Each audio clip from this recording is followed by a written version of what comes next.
Шалан дээр асгарсан цус юун цус гэдгийг захирал эмчээс сухад өнөөгч нь хөргүүрийн хаалгыг нээж цус элбэгд ашигладаг нөөд цусны ууд задарснаас болоод цус асгарчээ гэдгийг хэлдэг.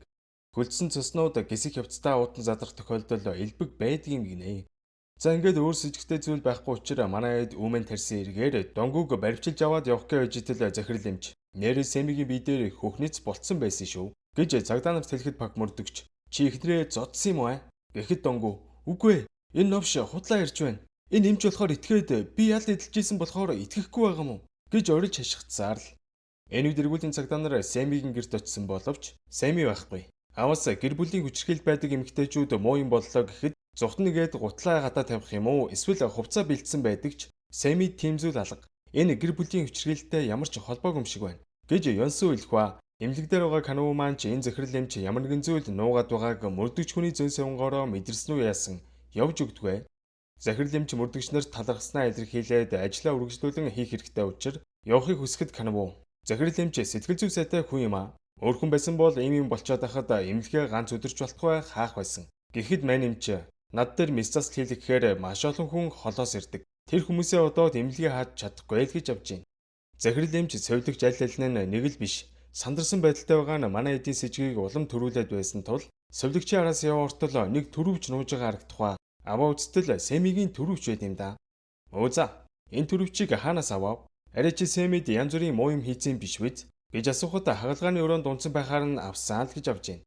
Гэхдээ шүүгээг нь ухаа үстэл бүр баахан бүсгүүчүүдийн төрөвч гараад ирэхээр нь энэ юу ингэ асуудал? Хагалгааны наркосноос гараагүй бүсгүүчүүд төрөвчөө хаана гэснээ сандгүй болохоор нь хайд авчт юм аа. Намайг уучлаарай гэж авдаг байгаа.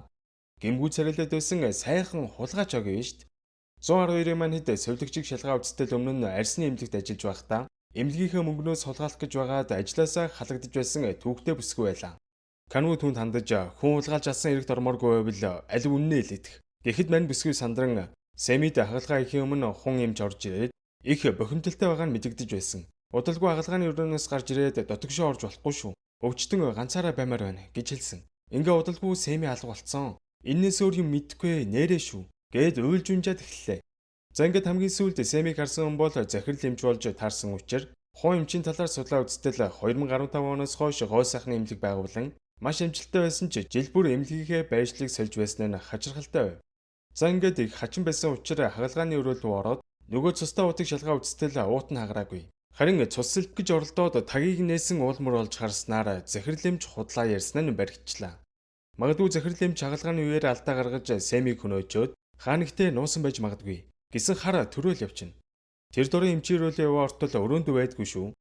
За ингээд эмнэлэгт өмнө тарьсан эрг маань эрс өөрчлөгдөж хүн амны эрг байж магадгүй болсноор код 0 түвшний шуурхаа зарлаж өөр орчмын эргүүлийн цагдаа нар нэмэлт хүчээр ирэхээр боллоо.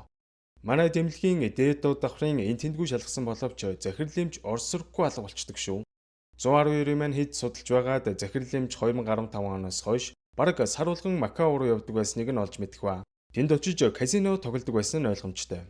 Гэвч нөхөр Макао руу явсан үед нь хуу эмчийн нэрээр жор бичиж бүр хэд хэдэн удаа хагалгаа хийсэн баримт олдлоо. Тэгэхээр хуу эмчийн нэрийг барьж хагалгаа хийсэн хэн нэгэн байгаа гэдэг нь тодорхой. Компьютер дөрөө жинхэнэ хүн эмчийн зургийг явуултал өнөөдрөөс нь захирал эмчээс арай өөр төрхтэй хүн байдаг. Кануу тэр дөрөө хагалгааны тоног төхөөрөмжүүдийг шалгаа үзтэл 2010 онд Мисон компаниас нийлүүлсэн байлаа. Тэр дөрөө энэ тоног төхөөрөмжүүдийг борлуулсан ажилтныг шалгаа үзтэл 42 настай нүгүйо л хэмээх нөхөр гараад ирж шүү. Ангаахын сургуульд сурч байсан ч сэтгцэн өвчнөөс болоод сургуулаасаа гарсан. Бодит орчноос тасарч төсөөлөлд автах хам шинжтэй. 2010 онд эхнэрээсээ салж ар гэрийнхэндээ ч ад үзэгддэг байсан тухай мэдээлэл гараад ирнэ. За ингээд болоод байгаа нөхцөл байдлыг яг л он сэвдүүлж байгаа юм шиг бодоо үзтэл яг юу болсон тухай дүр зурглал буугаад ирлээ шүү. 2015 онд нүгүйо гэж нэтгээд хуу эмчид тоног төхөөрөмжүүдэд нийлүүлэн яаж ажиллах талаар зааж өгч байтал хун эмч ангаах сурч байсан гэлөө. Хагалгааны ангид байсан гэсэн баха. Эхнэр чинь кан захиралтай явуулдаж бүр чамааг хайсан гэдэг байгааз. Амьдрал чинь хэцүү л байдаг байх та. Ер нь солонгос баячууд нь улам баяжиж ядуулсан нь улам ядуураал байх юм да. Энтергээд олон долоо юм ярьж байтал совилогчин залгаад хагалгаа айлхих 2 хүн зэрэг ирчлээ гэж хэлэхэд хуу амч угаасаа 2 хүн дээр зэрэг хагалгаа хийж чадахгүй штэ. Тийм болохоор нүгүйо л санал тавьж байна. Чи угаасаа гарын дүүтэй ангаахад сурж байсан юм чинь мөнгөтэй болмоор байна уу? Гээд нэг өвчтөн дээрээ хагалгаа хийлгүүлж орхилоо. Хагалгаанд орсон бүсгүй дөнгөж сэрснээ хуу амч биш өөр хүн байхыг хараад юу вэ? Хуу эмч өөр хаалгаагаа хийхгүй байсан юм уу? Энтэр гэж байснаа хөөх ямар гоё болгоо вэ? Арьс маань гэлтааж байна шүү. Алтан гартай хүн юм аа. Гэх зэргээр Нүгүялыг магтаж гарлаа. За ингээд Нүгүялийн чадварыг үнэлсэн хүн эмч "Хөөе Нүгүял, өнөөдрөөс надтай хамтарч ажиллах уу? Чамлахааргүй мөнгө өгнө шүү" гэж хэлснээр Нүгүял азгүй хөв тавилангаа хойноо үлдээж эс заслын эмчээр ажиллаж ирсэн байгаа. Үйлчлүүлэгчид нь хүн эмчээр хагалгаа илгэх дуртай учраас бүр нүрэндээ гоо сайхны хагалгаа хийж хүн эмчтэй адилхан царайтай болсон байгаамаа. Харин жинхэнэ хүн эмч Макао руу явж эмнэлгээс олсон мөнгөөрөө өдөржин шөнөжин казино тоглоод эхэлжээ. Олон жил алдаа гаргаагүй байж байгаад яагаад өнөөдөр Семи дээр алдаа гаргав гэж бодтол түүн рүү хэн нэгэн мөнгө өг гэж дарамтсан мессеж ирснээс болж л дээ. Бодвол жинхэнэ хүн эмч казинодод мөнгөгүй болсон тул Нүгүёлоос мөнгө нэгсэн байж магадгүй. Одоо харин Семигийн цогцыг хаана нуучих вэ гэдэг асуулт үлдлээ. Манай сайн ажиглалтал шалан дээр хэн нэг чирээд авч явсан улмөр байсан учраас дагаж явсаар эмнэлгийн хог хаягдал хайдаг савнаас Семиг ууданд ороодсон байхыг нь оллоо. Харин энэ үед нөгөө донгуучны эхнэрээ хаан тэр хаваар орлож яваад Нүгүёл машиндаа нуугдсан байхыг нь олж харсан ч толгой тарих руугаа цохиулаад унаад өгнө. Семи хүн чарх авч цус алдсан байсан ч хаавчиж зүрхэн зогсоогүй амьтаа голтой байсан учраас цагдаа нар маань анхан шатны тусламж үзүүлснээр амийг нь ашгүй аварч чаднаа. Гэтэл машины зогсоолд юм төжигнэх чимээнээр мөрдөгчд маань яваа очтол Нүгүёл донгууг барьсан ойртгол юм бол ална гэд сүрдүүлээд зогсчихэд юм да. Кануу түнд хандаж Нүгүёл наад хүнээ тавьчих чи хичнээн хуу эмчиг дуурайлаа чи тэр хүн биш шүү дээ. Өөрийгөө хуурхаа бол гэж хэлэхэд битгий солиор би алтан гартай эмч хүн байна. Энтергээд нөгөө сэтгцийн өвчнөө хөдөлсөн бололтой. Гэтэл 112 маань хэд өнөө өглөө Нүгүёл руу мөнгө нэхэж мессеж явуулсан хүн бол хүн эмч биш. Харин сувлагч Минхэ байсныг олж мэдлээ. За ингээд юу болсон бэ гэсэн чинь 2 сарын өмнө сувлагч маань ажлаа тараа явж итэл машины зогсоолд Нүгүёл хүн эмч хоёр барьцалцсан зогсож шүү. Нүгүёл мөн овшоо. Яагаад мөнгө өгөхгүй байгаа юм бэ? Энэ миний нээсэн эмнэлэг шүү. Мөнгөгөөсөө болоод эмнэлэг рүүгээ ч орж чадахгүй байна. Гэхэд Нүгүёл зам нь овш минь хин дээр ирчээд мөнгө нэхэд байгаа юм бэ? Мөрийтэй тоглоомноосоо болоод ухаан мэдэрлээ алдчихэ. Би Нүгүёл биш. Хуу эмч байна гэж солиорсон байгаа. Өө за одоо бүр ингэж гин үү те? Миний нэр миний царайг ашиглаж байж ийм зан гаргана гинэ. За би чамайг одоохон цагдаад өгчий л доо. Гэд цагдаа руу залгах гэтэл Нүгүёл түүнийг зохиж унгаагаад хөнөөж орхисон байгаа. Энэ бүхнийг харсан сувлагч маань тэдний нууцыг мэдэх учраас өнөөглөө Нүгүёл руу мессеж бичиж 100 сая вон яаралтай шилжүүл. Үгүй бол хуу эмчиг асны чинь цагдаад хэлнэ шүү гэж занл хийснээр мань нөхөр сандарч байгаад Семиг гимтээсэн байгаа байхгүй юу? За ингээд мөрдөгчд маань Нүгүёлыг тэр дороо баривчлах ба сувлагч Минхэг эмнэлгээс зугтгаас өмнө бариад авлаа. Тэр дөрөв утсын аваа хартал сүрдүүлсэн мессеж нь байж л байна. Хүнийг сүрдүүлсэн эргээр баривчилж авах гэтэл би дахиж ингэхгүй. Намайг битгий баривчлаач дээ. Энтергээд уйлж унжаал байна. За тэгээ угаасаа муу юм хийсэн хүмүүс гимзэмээ авалгүй яхав.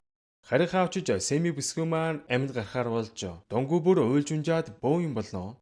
Дүрсэлгдэн талигааж зураач бүсгүй аав Японы боловсролын сайд Солонгост ирсэн. Өхнийг нь хөнөөсөө алуурчны зохицыг заавал харна гэсээр байгаад Фужиамигийн зохицтой орж танилцж байгаа л харагдана. Задлангийн өрөөнд Конжу, Канву, Наахонсуу ахлагч бас байлцах ба. Задлангийн эмч Фужиамигийн шунаас тасдаж авсан хэсэг байгааг харуулад магадгүй энэ хэсэгт шивээс байсан бах гэсэн таамаглалт дэвшүүлдэг. Боловсролын сайд энэ эрх толботой бусад хэрэгтнүүдийг ч мөн олж өгөхийг хичээнгүйлэн хүсэх үед жинхэнэ хэрэгтэн маань өөрөө гараад ирж шүү. Жон Ву гэж нэтгээд боловсролын сайдын хүргэн буюу талигаач зураач бүсгүн нөхөр нь юм байна. Яж хахад Конжутай эмнэлэг дээр таарад юм яриадсэн нөхөрч энэ Жон Ву ээж таарнаа. Шаал худлаа. Та ч сэргээн засах хэмжиг дээр таарсан бүсгүй байж дээ. Та нэрийг ахалж байгаа мөрдөгч байсан юм уу? Би Канекигийн нөхөр Жон Ву гэж хүн байна гэж танилцах ба. Эхнэрийнх нь алуурчин барьж өгсөнд маш их баярлалаа гэж хэлээд яваал өглөө. Энэ алуурчин ёстой сайн жүжиглэж байна. Хар цуглуулга вебсайтаас цагдаа нарын тасцын эдэрхтнүүдийг худалдаж авдаг эрхмүүдийн жагсаалт сэтгүүлчдийн гарт орсноор орон даяар энэ талаар шүүгэж цагдаагийн дарга бөөн уруулж Конжу Наахонсоо хоёрыг загинжил гаргалаа. Манай мөрдөгчид жин жагсаалтыг хэн сэтгүүлчдэд тараасан талаар бие буруутгаж байх үеэр хүнд гэмтэрхтэй тэмцэх хэлцээ мөрдөгч Golden Time-ийн Канвул тараага үз сэтгцийн өвчтөг байвстэй. Гэжилтэл Пак мөрдөгч Канвуг өмөрж чи хэнийгээ галзуу гэдэг юм байвш. Альвэ дахиад хэлэх гэд хоорондоо барилцаж аваад цохилцонгоо л алдлаа. Канву гэртээ ирсэн Фужиамагийн гарын шунаас шивэсийг нь тасцсан тухай эргцүүлэн бодож суух ба. Манай хүн жилийн өмнө Японд мөрдлөгөө хийж байхдаа өвчнөр хөдлөөд ухаан алдаас иртэл бугуун дээр нь шивээс шивдсэн байж л дээ. Бодвол нөгөө алуурчин шивээвз. Манай хүн тэгээд ой санамжаа мартаж санаад байгаа учраас бүх зүйлээ дэвтэр дээр бичин тэмдэглэж авд юм байна. Гэтэл хаалга нүдж шүү. Бак мөрдөгч шаа согтуу ирсэн. Канва ахлаа. Хаалгааны чихээ ганц юм хувааж ой. Гэртээ байхгүй царайлаад байх юм а. Энтэр гэж агсам тавьж байгаа л явлаа. Осака хотод Нами гээд нэг бүсгүй талигаач зураач бүсгүй агуулгах дээр юм хомнуудыг нь цэгцлээ байж байтал зургных нь нэг нүдэн дээр нь камер байгааг анзаараад золтоол зүрхээр явцсангүй. Тэр дөрөө талигаач бүсгүй нөхөр болох Жон руу залгаад аха игчи үцэглэн цэгцэлж байтал уруулгүй бүсгүй зургийн нүдэнд камер сүрлүүлсэн байна гэж хэлэхэд Жон бүр шоконд орж бичлэгтээ юу ичигдсэн байна гэж асуухад хоёр хар хувцастай алуурчин багшийг төмөр утсаар ороож угаад алчлаа. Химэн уйлан дуурахад Жон Нами алив тавьшраад сайн сонс. Наад зураг аваад маргааш Солонгост миний уралдан дээр хүрээдэр. Миний эхнэрийг алсан алуурчид цагдаа нартай холбоотой болохоор хинт чилэлгүй ганцаараа хүрээдэрээрээ. Хинт ч битгий хэлээрээ гэж авч гин. Энэ яргачин зурганд камер суурилсан байсныг мэдээг болохоор баригдчихгүй гэж их л имэж байгаа бололтой. Намич маргааш Солонгост яаралтай очихоор болоод уцаа тасалсныхаа дараа зургийн ард ямар нэг юм болвол Канму руу залгаарай гэд дугаарыг нь бичсэн байхыг хараад бүр нилээн гайхаад явчихна. Ялчгүй багшийнх нь гарын мөн байсан тул тэр дөрөө Канму руу залгаж болсон явдлын талаар хэлээд Солонгост уулзахаар тохирно. Хар цуглуулга вебсайтын худалдан авагчдын нэрсийн жигсаалтыг олон тараасан хүн бол мэдээж алуурчин. Цагдаа нарыг хооронд нь хагаралдуулж мөрдлөгийг удаашруулах гэсэн башир арга гэдгийг эрх биш. Мөрдөгч хүний хуваар Конжу сайн мэдж байлаа. За ингээд Канму шуурхаа урал зарлаж талигаач бүсгүйн зурсан зурагнаас нууц камер илэрсэн тухай хэлээд бичлэгийг Намигээ Япон бүсгүй өнөөдөр авчирж байгаа тухай нөгөөддөө хэлдэг. Нами шууд Жонугийн багшилдаг их сургууль руу очих тул Конжу Канму хоёр их сургуулийн зүг явцгаалаа. 112-ын маань Жонугийн талаар судлаа үзтэл Японд нилээн баян айлын хөвгт. Одоо Солонгост их сургуульд багшаар ажилладаг бөгөөд хүний эрхийн төлөө үг хэлж бүр шоронд хүртэл орж байсан. Маш шудраг гэдгээрээ алдарсан нэгэн байлаа.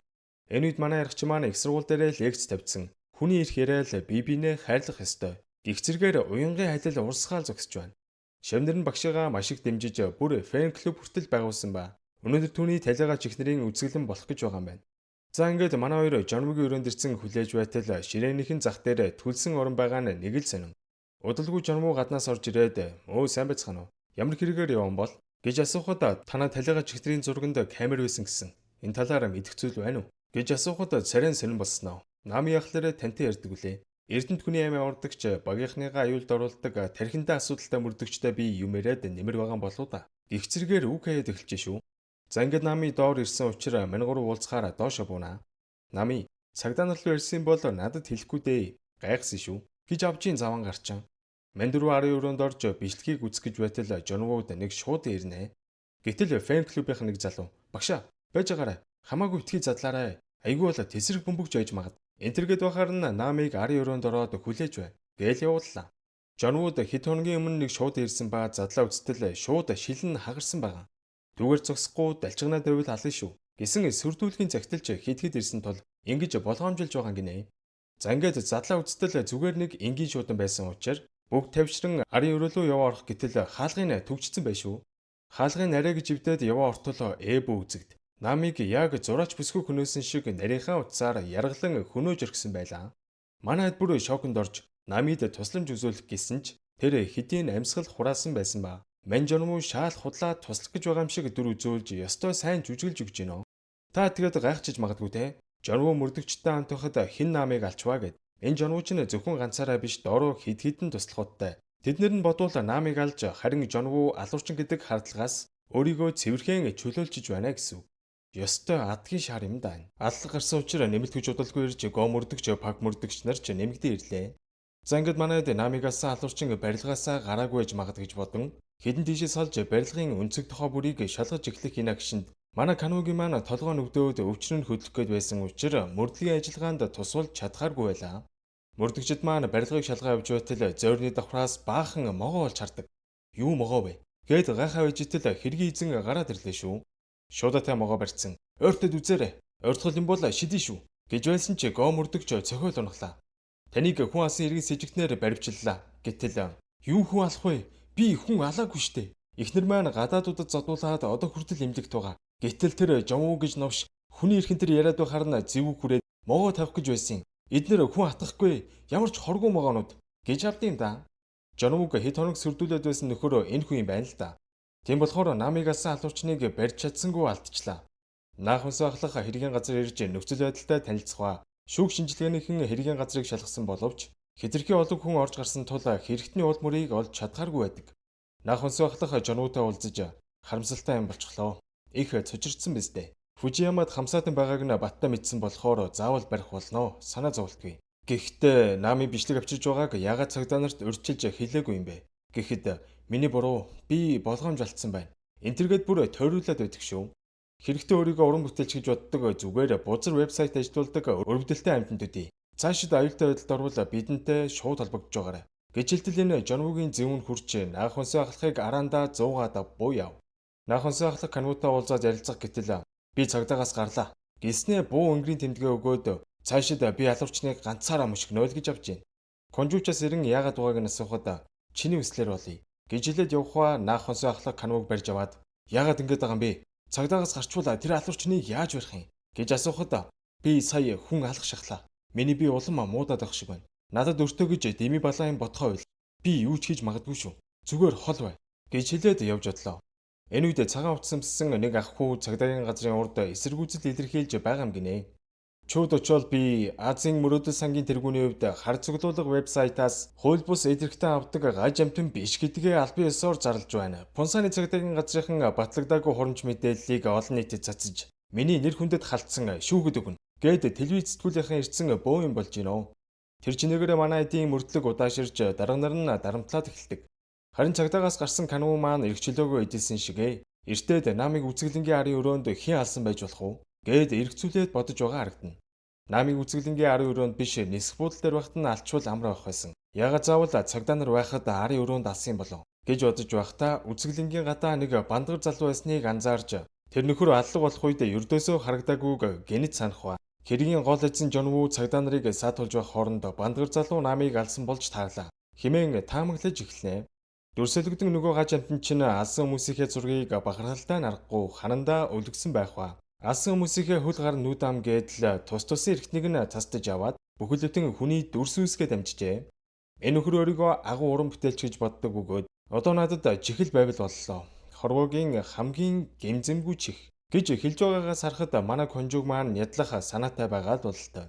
За тэгээд Канвугийн таамаглаж байснаар бандгар залуу Жонвугийн баруун гар гэдэг нь ойлгомжтой болох ба. Зураач бүсгүйг анх халж байхад ч энэ бандгар түүнд тусалж байсан юм байна.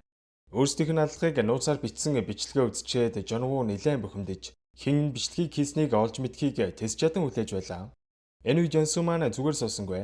Хар цуглуулга бүлэгмийн вебсайтыг ухсаар угаад эднэр яаж эд эрхтнүүдээ хүлээн авч наймаалцдаг гэдгийг олоод мэдчиж. Энэ нөхдүүд уран зургаар далдалж эд эрхтний наймаа хийд юм байна. Жишээ нь амаадарсан бүсгэн зураг хүний тасцсан хэлийг илэрхийлж байгаа бол бугууга барьсан эмгтэйгээр хүний тасцсан гарыг илэрхийлж байгаа юм байна.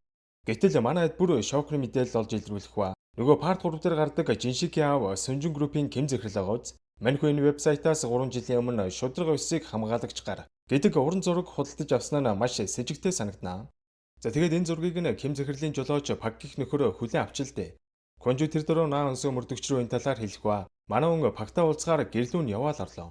За Пак минь Ким захирлийн худалдаж авсан зураг хүний дэрхтэн биз дээ. Энийг л хэлчих юм бол Ким захирлыг баривчилж чадна. Гэж хэлэхэд мань нөхөр угаасаа Ким захиралд уш санцсан байгаа учраас бүхнээ хэлнэ.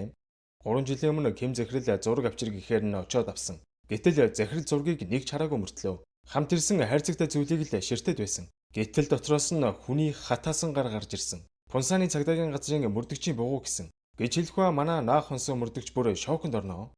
Та санаж байгаа бол парт 2 дээр наах хонсоо халахын дүүг масктай алуурчин хөнөөчөөд гарыг нь тасдаж байсан да.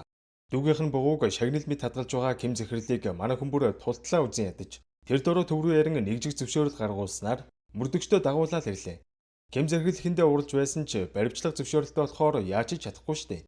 За ингээд манайхан хайсаар угаад хатаасан бугууг нь олж авах ба Ким захирлыг баримтлах гэтэл би тим юм байсныг сая л мэдлээ. Надад ямар ч хамаагүй.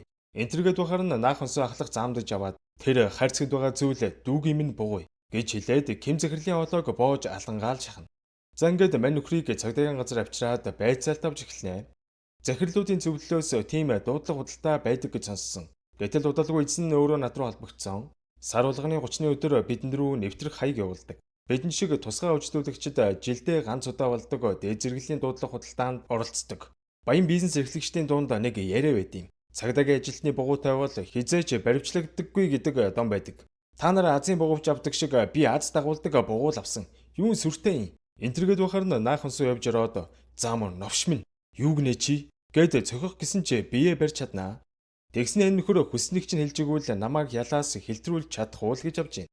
Тэр өдөр хар цуглуулгын ард байдаг нөхрийг би харсан. Бандгаар арцгар өстэй залуу байсан гэж маш чухал мэдээлэл өгнө. Энэ үед Канав маань зүгээр байсангүй. Жон Вугийн офис руу хулгайгаар орсон нотлох баримт хайж байгаад Жон Вугийн дэмжигчдийн клубийнхны нэрсийн жигсаалтыг олж харлаа. Наханс баглах бандгар залуу харагдсан гэх клубын B1 давхарт очин тэнд байх камерыг шүүлгэж байгаад бандгар залуу цагаан Starix унтсан явж байгааг олж харан улам баталгааж боллоо. Тэр дөрөв Канав руу мессеж бичиж "Канав, хэргийн ард том биетэй арцгар өстэй залуу байгаа юм байна. Мессежээ харангуйтаа эргээ залгаарай" гэж үлдээгээд машиндаа суух гэж байхдаа хэрэгтний цагаан Starix-ыг харчлаа шүү. Дөхөж очиод шалгаж байтал араас нь алуурчин гарч ирээд хоолоор нь богоод машиндаа суулган хаанаг тийшээ авч явж байгаагаар part 4 маань ийхүү төгсөж байна. За тэгээ манайхаа subscribe, like дарахаа мартваа. Дараагийн part 5-аар иргэн уулзцгаая guys.